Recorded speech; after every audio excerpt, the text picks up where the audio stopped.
Mwezi wa August omwe tikhale ndi convention ku chipani cha MCP.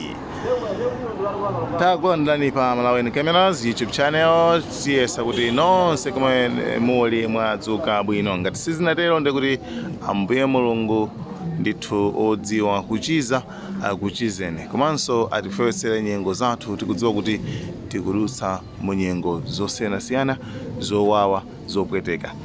Anyway, pali uthenga apa, especially makamaka nkhani yokhudzana ndi August convention imeneyi mwezi uno utafika panja umene mukakhale convention ku chipani cha MCP kusankhana maudindo bwinobwino kuti makamaka mu 2025 tikamaka vota akhale kuti adziwana kaya kuti awandakuti zimene zimachitika so chipani chilichonse chimakhala ndi convention pene kumakhala kusankhana maudindo amene kuchako. Koma apa pali uthenga wena wake umene ukupita kwa anthu wa MCP, uthenga usu aonyamula ndi munthu wa MCP akuti chani kodi ameneyo. Ameneyu akunena kuti amene mukaonetsetsa pamene koko kuti okhala amene akhale vice president akuyenera kukhala Kenneth Zikhale Ng'oma amene mukamusankhira kumene koko.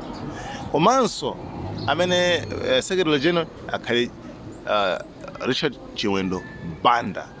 Ndipo akuti zimene mukakapanda kuchita mukapanga zachamba akuti mukamenyedwa, mukakunthidwa, mukafafanthidwa, mukabulidwa, sindikudziwa kuti ali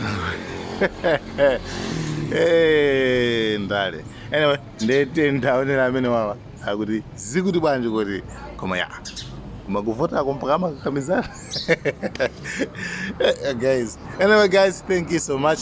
Malawi modzi tikondana Malawi zikungwambira panopo ndiye pachema muzaona ifiro misonkhano yawo imachita kuonetsera kuti anthu awanda anthu achipani ndeke lifuna chipaniwo ndo metifika kuvotera convention ndiye inu ma delegates mukakapanga zachamba kumene koko tikakukwapulani koko sitikakunyengererani ayi ndipo anthu amene afunika ndi ati ndi amenewo ziko mukwambiri ma delegates sharp nkhani yaikulu ili pano akuluakulu tisanamizane yani munthu amene akufunika kumvotera ndi nyama zikuluzikulu Kenneth Zikhale Ng'oma ndiye mwini amene tikufuna atenge vice president athandizane kugwira ntchito ndi Bwana Chakwera osangoti ngoti tikavotera munthu amene amakokhala pa ground.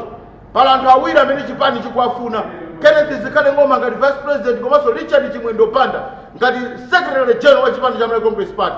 Nyama zimenezi zikakumana timachita zoti panopo ndiye pachema muzaona ifiro misonkhano yawo imachita kuonetsera kuti anthu awanda anthu achipani ndeke lifuna chipaniwo ndo metifika kuvotera convention ndiye inu ma delegates mukakapanga zachamba kumene koko tikakukwapulani koko sitikakunyengererani ayi ndipo anthu amene afunika ndi ati ndi amenewo ziko mukwambiri ma delegates sharp